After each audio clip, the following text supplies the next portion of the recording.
सभी को मेरा नमस्ते।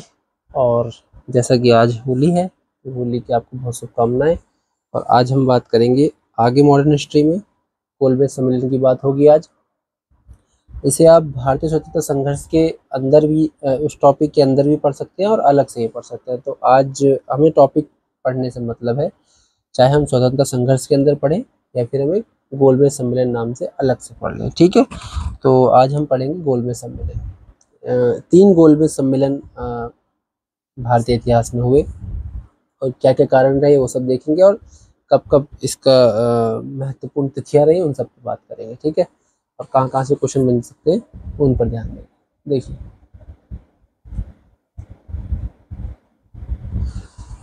गोलबे सम्मेलन की बात करूं तो उससे पहले हम थोड़ी सी बात करेंगे। 27 मई 1930 को साइमन कमीशन की रिपोर्ट प्रकाशित हुई। ठीक है, और इस रिपोर्ट को राजनीतिक संगठनों ने, तत्कालीन राजनीतिक संगठन जो थे उन सभी संगठनों ने कमीशन की रिपोर्ट को क्या करा, अस्वीकार कर दिया, मतलब उसको नहीं माना। और उसी वक्त की अगर मैं बात करूं 1930 के लगभग की, तो कांग्रेस के प्रमुख नेता जो थे वे सभी का थे, जेल में थे। ठीक है, प्रमुख नेताओं में अगर मैं बात करूँ तो गांधी जी, ठीक है, ऐसे अदर्स लीडर जो थे जेल में थे। तो इसके बाद क्या हुआ कि ये जो ऐसा वातावरण बना हुआ था, असंतोष का वातावरण जो ब्रिटिश सरकार के खिलाफ बना हुआ था, तो इसी वातावरण को और इसी निराशा और असंतोषजनक वातावरण को दबाने के लिए, या कह लीजिए कम करने के लिए, क्या करा गया जी, प्रत्येक गोलमेज सम्मेलन बुलाया गया। प्रथम गोलमेज सम्मेलन बुलाया गया। ठीक है, एक तरह से कहेंगे मीटिंग। ठीक है, ये मीटिंग की तरह बोलेंगे इसे हम। तो प्रथम गोलमेज सम्मेलन बुलाया गया और ये सम्मेलन 12 नवंबर 1930 से लेकर 19 जनवरी 1931 तक चला। लगभग 3 महीने दिख रहा है, नवंबर, दिसंबर, जनवरी। ठीक है, 19 जनवरी 1931 तक चला। और कहाँ पर, सेंट जेम्स पैलेस जो लंदन में, वहाँ बुलाया गया। उद्घाटन किसने किया, जॉर्ज पंचम ने। ठीक है, जॉर्ज पंचम ने। और अध्यक्ष कौन थे, रैमजे मैकडोनाल्ड, जो उस टाइम ब्रिटिश पीएम थे। ठीक है, अगर मैं बात करूँ इसमें कितने प्रतिनिधियों ने भाग लिया, 89 प्रतिनिधियों ने भाग लिया। देखिए, मैं इसका जो बेसिक है, ठीक है, उन तीनों का एक साथ पढ़ा जाता हूँ, उसके बाद नीचे इसकी जो कहानी है वो जानेंगे धीरे धीरे। ऐसी अगर मैं यहाँ बात करूँ द्वितीय गोलमेज सम्मेलन की, तो 7 सितंबर 1931 को हुआ। 1 दिसंबर 1931 में वो खत्म हो गया। और तृतीय गोलमेज सम्मेलन की बात करूँ तो 17 नवंबर 1932 को होता है और 24 दिसंबर 1932 को खत्म हो जाता है, 1932 दिसंबर में। ठीक है, स्थान कौन सा रहा, लंदन। सेकंड गोलमेज सम्मेलन कौन सा रहा, सेंट जेम्स पैलेस जो लंदन में है। 31 प्रतिनिधियों ने भाग लिया सेकंड गोलमेज सम्मेलन ने। और अगर मैं यहाँ पर थोड़ा सा अगर बात करूँ तो ब्रिटिश कैबिनेट में उस वक्त थोड़ा बदलाव देखने को मिला और भारत मंत्री कौन बन गए, सैमुअल हॉक। ठीक है, उसके बाद अगर मैं बात करूँ भारत का वायसराय कौन बन गया था, लॉर्ड वेलिंगटन। और थर्ड गोलमेज सम्मेलन में कितनों ने भाग लिया था, 46 प्रतिनिधियों ने क्या करा, भाग लिया था। ठीक है, अगर मैं थोड़ा सा आगे बात करूँगा तो अब मैं पहले सम्मेलन की पूरी कहानी जानेंगे, उसके बाद मैं दूसरी वाले सम्मेलन की कहानी बताऊंगा, तीसरे वाले सम्मेलन की बात बताऊंगा, इसमें क्या क्या इंपॉर्टेंट चीज़ें। ये डेट हम जरूर याद कर लेंगे, पिछली जितनी भी है, ये जितनी भी ये डेट है और स्थान जो है ये और कितने प्रतिनिधियों ने भाग लिया, ये सब हम क्या करेंगे, जरूर याद कर लेंगे, पढ़ लेंगे। ठीक है, इस चीज़ को आपको ध्यान देना होगा। देखिए, बात करते हैं आगे। तो इसमें पहला ही पॉइंट जो है इम्पोर्टेंट बन जाता है कि कांग्रेस ने क्या करा, इसमें भाग नहीं लिया। कांग्रेस ने इस सम्मेलन में, प्रथम सम्मेलन में भाग नहीं लिया। ठीक है, उस समय जो है कांग्रेस पार्टी एक एक बड़ा राजनीतिक संगठन था और इसकी इस तरह से कहेंगे कि राष्ट्र जो लोगों का समर्थन था इस पार्टी को उस टाइम क्या था, ज़्यादा था। ठीक है, इसलिए इसको कह सकते हैं हम कि इसका ना होना मतलब भारतीयों का ना होना। तो वही कारण रहा, वही चीज़ अगर बताऊं तो कांग्रेस ने इसमें भाग नहीं लिया और इस कारण भी है।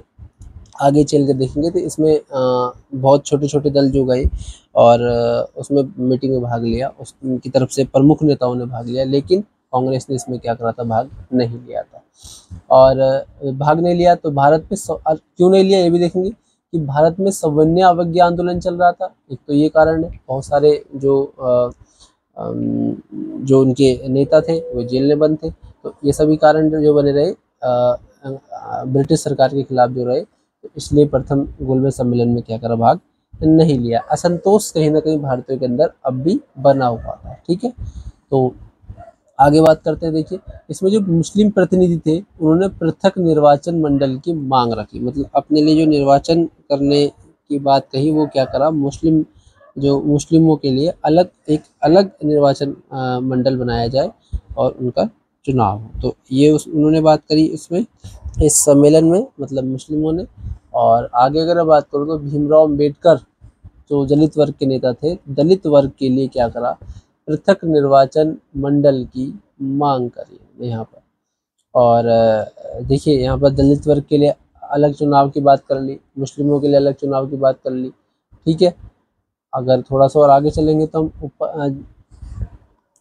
अब इन्हीं चीज़ों को अगर हम थोड़ा सा आगे देखें कि दलित वर्ग के लोग अलग निर्वाचन मंडल की बात कर रहे हैं, मुस्लिम वर्ग के लोग अलग निर्वाचन की बात कर रहे हैं, तो अब बात ये बनती है कि जो वहाँ उपस्थित प्रतिनिधि थे उनके अंदर, जो भारतीयों की तरफ से थे, उनके अंदर क्या रही, एकता की कमी रही। ठीक है, एकता की कमी रही। तो एकता की कमी होने के कारण आप यहाँ देखेंगे कि कांग्रेस कार्यकारिणी समिति ने फर्स्ट गोलमेज सम्मेलन को मान्यता नहीं दी। ठीक है, देखिए यहाँ तो एकता की कमी नहीं रही, और कांग्रेस ने अपनी तरफ से क्या करा, इस सम्मेलन को मान्यता नहीं दी। और कांग्रेस एक बहुत बड़ी पार्टी थी, इसलिए ये सम्मेलन थोड़ा सा मैं कहूँगा भारतीयों के लिए ठीक नहीं रहा, या कहेंगे असफल के तौर पे इसे देखा जाएगा। और इसको आगे अगर हम चलते हैं तो देखते हैं, इरविन थे, वो 26 जनवरी 1931 को गांधी जी को जेल से रिहा करके देश में ठीक वातावरण बनाने का यहाँ प्रयास किया। ठीक है, देख लीजिए यहाँ पर क्या करा गया। इरविन ने, जो गांधी जेल में बंद थे, उनको जेल से रिहा कर दिया गया ताकि एक वातावरण ठीक बन सके और फिर आगे बात हो सके। और ये प्रयास किए गए। यहाँ से 5 मार्च 1931 को गांधी इरविन के बीच एक समझौते पर साइन होते हैं, और इसी को क्या कहा गया, दिल्ली समझौता, या कह लीजिए गांधी इरविन समझौता नाम दिया गया। ठीक है, तो ये था आपका प्रथम गोलमेज सम्मेलन। यहाँ पर मैं अगर जैसे बात करूँ दिल्ली समझौते, या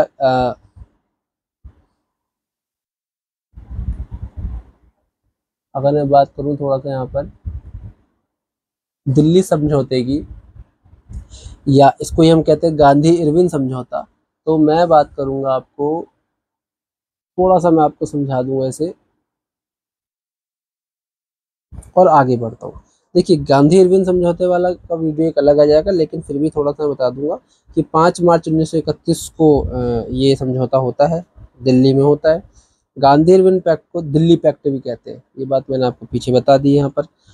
और इसमें क्या क्या बातें स्वीकार, या कहेंगे कि क्या क्या समझौता, वो देखते हैं। देखिए, जिन राजनीतिक बंदियों पर ना हिंसा के आरोप हैं, उन्हें छोड़कर और जितने भी जो बंदी थे उनको क्या कर दिया, रिहा कर दिया जाए, ये इस समझौते में करा गया। भारतीय जो हैं समुद्र के किनारे जो नमक बना सकते हैं, ये वाली बात करी गई। और भारतीय लोग ना शराब व विदेशी वस्त्रों की दुकान पर कानून की सीमा के भीतर धरना दे सकते हैं। ये सभी बातें क्या करी गई, इसके अंदर गांधी इरविन समझौते के अंदर बात करी गई। और इस वाले एक्ट को मैं जब और बता रहा हूँ तो आपको आगे समझाऊंगा कि क्या क्या चीज़ें इसमें रही, तो मैं एक मोटा मोटा खाकास में बता दिया आपको। ठीक है, अब हम बात करेंगे सेकंड गोलमेज सम्मेलन की। तो यहाँ पर ये फर्स्ट गोलमेज सम्मेलन हमारा पूरा हो गया। और इसमें अगर मैं थोड़ा सा अगर बोल दूँ कि क्या इंपॉर्टेंट क्वेश्चन रहेंगे, तो पहली बात तो आपको यही जानना है कि फर्स्ट गोलमेज सम्मेलन में कांग्रेस ने भाग नहीं लिया, और इसमें भीमराव अम्बेडकर ने भाग लिया था। ठीक है, अंत में जाके आपको पता चलेगा कि कांग्रेस ने सिर्फ 3 गोलमेज सम्मेलन में से एक में भाग लिया, और भीमराव अम्बेडकर ने तीनों गोलमेज सम्मेलन में क्या करा था, भाग लिया था। ठीक है, तो मैं सेकंड गोलमेज सम्मेलन पे आता हूँ और फिर बात करूँ। देखिए, सेकंड गोलमेज सम्मेलन का जो मैंने स्थान, तिथि, इन सब की बात करी तो बता दी है, फिर भी मैं एक बार दोबारा आपको समझा देता हूँ। देखिए, 7 सितंबर 1931 को यह द्वितीय गोलमेज सम्मेलन शुरू हुआ। 1 दिसंबर 1931 तक सम्मेलन चलता रहा। स्थान सेम जो पहले वाला था, सेंट जेम्स पैलेस में लंदन में है और 31 प्रतिनिधियों ने इसमें भाग लिया। ध्यान दीजिएगा, यहाँ पर प्रतिनिधि भी आप ध्यान रखेंगे, 89 प्रतिनिधियों ने प्रथम में लिया था और 31 प्रतिनिधियों ने द्वितीय गोलमेज सम्मेलन में लिया था। ठीक है, उस वक्त जो है ब्रिटिश कैबिनेट के अंदर क्या हुआ था, बदलाव देखने को मिल गया था। भारत मंत्री कौन बन गए, सैमुअल हॉक बन गए थे, और भारत का वायसराय कौन बन गया था, लॉर्ड वेलिंगटन, है ना। उसके बाद हम थोड़ा सा आगे चलेंगे तो यहाँ पर कांग्रेस ने भाग लिया है। ठीक है, देखेंगे आप परिस्थितियाँ कैसी कैसी बनी। जब गांधी एवेन समझौता हो गया था, पीछे गांधी जी को छोड़ दिया गया था, तो वातावरण देखिए ठीक बनाने की कोशिश करी गई, और यहाँ पर क्या हुआ, अगले वाले सम्मेलन में कांग्रेस ने भाग लिया और गांधी जी कांग्रेस की तरफ से सम्मेलन में शामिल होने वाले क्या हुए, एकमात्र प्रतिनिधि रहे। ठीक है, तो वो भारत से लंदन के लिए रवाना हुए, तो एसएस राजपूताना जहाज से लंदन गए। ठीक है, तो ये थोड़ा ध्यान रखेंगे। और अगर मैं यहाँ बात करूँ, सरोजिनी नायडू जो महिलाओं की तरफ से ना, मैं आपको बताऊँ तो भारतीय महिलाओं के प्रतिनिधित्व के रूप में कांग्रेस कार्यकारिणी की सदस्य थी, सम्मेलन में क्या करा था, भाग लिया था। ये कांग्रेस कार्यकारिणी से कार्य समिति की क्या थी, सदस्य थी, और भारतीय महिलाओं का प्रतिनिधित्व उन्होंने कहाँ पर किया था, सम्मेलन में किया था, द्वितीय सम्मेलन में किया था, द्वितीय गोलमेज सम्मेलन में किया था। और अगर हम बात करेंगे तो गांधी जी वैसे क्या हुआ थे, एकमात्र प्रतिनिधि थे द्वितीय गोलमेज सम्मेलन में, जो कांग्रेस की तरफ से। ठीक है, कांग्रेस की तरफ से एकमात्र, ध्यान दीजिएगा। और आगे हम इसमें बात करें तो इस सम्मेलन में राजनीतिक चाल के कारण, ठीक है, इसकी अगर मैं बात करूं तो राजनीतिक चाल के कारण सांप्रदायिक समस्या उभर कर सामने आ गई। ठीक है, कुछ पॉलिटिकल जो एजेंडे, मतलब पॉलिटिकल जो व्यक्ति थे, उन सभी ने इस चीज़ को थोड़ा मतलब ऐसा करा कि कम्युनिटी बेस्ड समस्याएं पैदा करने की कोशिश करी, और वो चीज़ें उनकी सफल भी रही। अगर मैं आपसे बात करूं तो, और देखिए क्या क्या चीज़ें रही वो देखते हैं। उभर के सामने आती है, क्या थी मुख्य समस्या, संघीय ढांचा। ठीक है, संघीय ढांचा के ऊपर बात थी, अल्पसंख्यक के हितों की रक्षा से संबंधित थे, मतलब जो समस्या थी। दोनों समितियों की, ध्यान दीजिए, इन दोनों की समितियां बनी हुई थी, दोनों समितियों में क्या करा गया, दोनों समितियों में गांधी जी को रखा गया। ठीक है, गांधी जी को क्या करा गया, दोनों समितियों में रखा गया। ठीक है, और यहीं पे अगर मैं बात करूं तो हिंदू बुद्धिजीवियों ने प्रतिनिधित्व करने वाले प्रतिनिधियों ने उत्तरदायी सरकार की क्या करी, मांग करी यहाँ पर। ठीक है, और यहाँ पर आप देखेंगे संघीय ढांचे की बात हो रही है, अल्पसंख्यक हितों की रक्षा के संबंधित की बात हो रही है, और ऐसी समितियां बनी इन दोनों की, और उसके जो सदस्य के रूप में, या कह लेंगे कि उस समिति में जो सदस्य के रूप में रहे, कौन रहे, गांधी जी रहे। और बाद में हिंदू बुद्धिजीवियों ने क्या करा, यहाँ पर प्रतिनिधित्व करने वाले जो बुद्धिजीवी थे, उन्होंने प्रतिनिधि, रिप्रेजेंटेटिव सरकार की क्या करी, मांग करी। आगे अगर मैं ही बात करूं तो देखिए सांप्रदायिक चीज़ें उठेंगी आपके। देखिए, तो मुसलमानों ने यहाँ पे क्या करा, अपने पृथक निर्वाचन मंडल की मांग करी है, पहले वाले में भी कर रहे थे, सेकंड वाले में भी करी है। यही तो थे राजनेता जो इस मुस्लिम के अंडर रहे होंगे। और आपके अम्बेडकर ने क्या करा, अनुसूचित जाति जो SC कैटेगरी है के पृथक निर्वाचक मंडल की क्या करी, मांग कर दी। ठीक है, गांधी जी ने SC जो मतलब अनुसूचित जाति थी को हिंदू समाज का ही अभिन्न अंग बताकर क्या करा, विरोध किया। इस बात का क्या करा, विरोध किया कि ये चीज गलत है, नहीं होनी चाहिए, लेकिन वैसी चीजें हो नहीं पाई। आगे अगर मैं बात करूं, देखिए पृथक निर्वाचक मंडल की मांग, मुस्लिम, दलित, ईसाई, अब आगे चलकर आपको ये समझ में आएगा कि मुस्लिम भी पृथक निर्वाचक मंडल की बात मांग कर रहे हैं, दलित भी कर रहा है, ईसाई भी कर रहा है, एंग्लो इंडियन भी, यूरोपियन भी क्या करे, अलग निर्वाचन मंडल की मांग करने लगे। देखिए यहाँ पर, ठीक है ना, जैसे मैंने पीछे बताया था कि सांप्रदायिक समस्याएं उभर कर सामने आई, तो सांप्रदायिक समस्या हमको दिख रही हैं।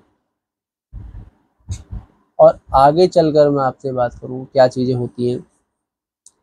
13 नवंबर को ये सब समूह, कौन समूह, जो पीछे अभी हमने बात करी थी, दलित वर्ग के थे, मुस्लिम वर्ग के थे, ठीक है, ये सब समूह संयुक्त कार्रवाई कर लेते हैं और क्या करते हैं, अल्पसंख्यक समझौते के रूप में एकजुट हो जाते हैं। ठीक है, सब क्या करते हैं, अल्पसंख्यक समझौते के रूप में क्या होते हैं, एक हो जाते हैं, एकजुट हो जाते हैं। और गांधी जी को ये बात बहुत दुखी करती है, मतलब उनको दुख पहुँचाती है कि भाई हम यहाँ पर भारतीयों के रूप में एक एकता बनाकर यहाँ पर अपना आप को रखना चाहिए था, लेकिन यहाँ पर क्या हुआ, सांप्रदायिकता सामने उभर कर आ रही है, जिससे भारत बिखरा हुआ नजर आता है।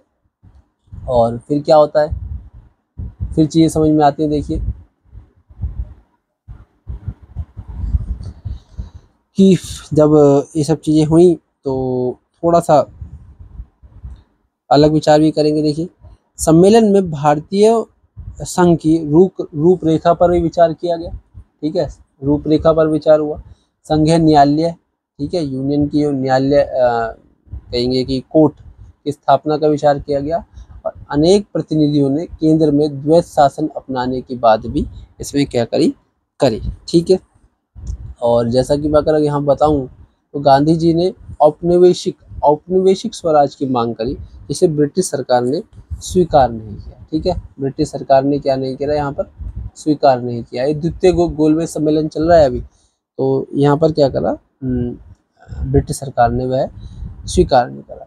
तो ऐसी चीज़ों को देखते हुए, देखिए सांप्रदायिक चीज़ों को देखते हुए और बहुत सारी चीज़ें जो ब्रिटिश सरकार नहीं मानती है, तो क्या होता है, गांधी जी वापस आ जाते हैं और जो सविनय अवज्ञा आंदोलन जो रोक दिया गया था, उसे क्या करते हैं, पुनः क्या करते हैं, उस आंदोलन को शुरू कर देते हैं। तो ये इस प्रकार अगर मैं बोलूँगा कि सेकंड गोलमेज सम्मेलन क्या रहा, असफल रहा, क्योंकि इसमें भारतीय की मांगों को पूरा नहीं करा गया, या कहेंगे जी कांग्रेस को जो जन समर्थन प्राप्त है तो उसकी बातों को नहीं माना गया। तो इसलिए ये कहा जाएगा कि भारतीय के लोगों की बातों को नहीं माना गया। अगर मैं सेकंड सम्मेलन में थोड़ा सा यहीं पर अगर बात करूँ तो 28 दिसंबर 1931 को भारत पहुंचने पर गांधी जी का जोरदार स्वागत होता है। ठीक है, 28 दिसंबर 1931, ठीक है, यहाँ क्या होता है, गांधी जी का स्वागत कहाँ, भारत में। जब वे लंदन से वापस कहाँ आते हैं, भारत आते हैं, तो वहाँ पर उनका स्वागत होता है। और भीड़ को वे गांधी जी कैसे संबोधित करते हैं, वह आपको थोड़ा सा पता होना चाहिए कि मैं खाली हाथ लौटा हूँ, परंतु अपने देश की इज्जत को मैंने बट्टा नहीं लगने दिया। ये बात गांधी जी यहाँ पर कहते हैं द्वितीय गोलमेज सम्मेलन में भारत आने के बाद। ठीक है, इसी दौरान अगर मैं कहूँ तो गांधी जी को अर्धनंगा फकीर कहकर ही पुकारा गया। ठीक है, अर्धनंगे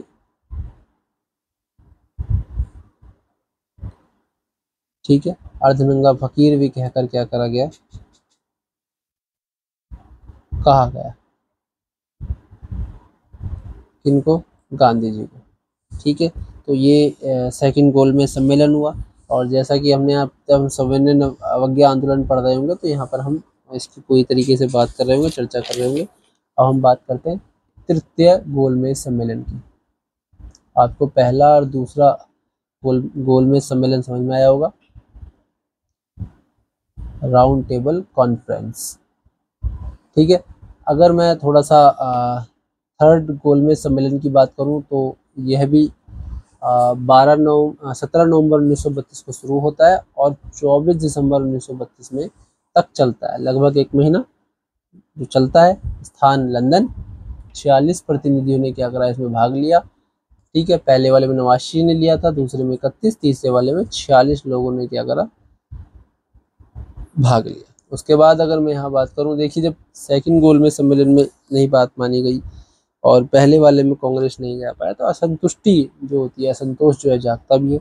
और यहाँ पर क्या हुआ जी, कांग्रेस तीसरे गोलमेज सम्मेलन में भाग नहीं लिया है, कहेंगे कांग्रेस ने भाग नहीं लिया तीसरे सम्मेलन में। ठीक है, तो यहाँ पर क्या होगा, सम्मेलन समाप्ति के बाद एक श्वेत पत्र जारी किया गया।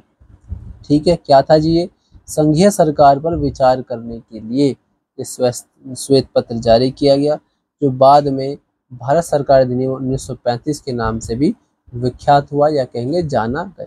ठीक है, और जब आप कॉन्स्टिट्यूशन में संविधान पढ़ रहे होंगे तो 1935 के बहुत सारे अनुच्छेद हमारे कॉन्स्टिट्यूशन से लिए गए थे, इसलिए 1935 का अधिनियम क्या होता है, बहुत इंपॉर्टेंट हो जाता है। तो ये थे 3 गोलमेज सम्मेलन की हमने यहाँ बात करी, और ऐसे ही आगे चीज़ें आती रहेंगी, उन्हें पढ़ते रहिए। तो इसमें से आप इम्पोर्टेंट देखिए क्या याद करेंगे आप, सबसे पहली बात।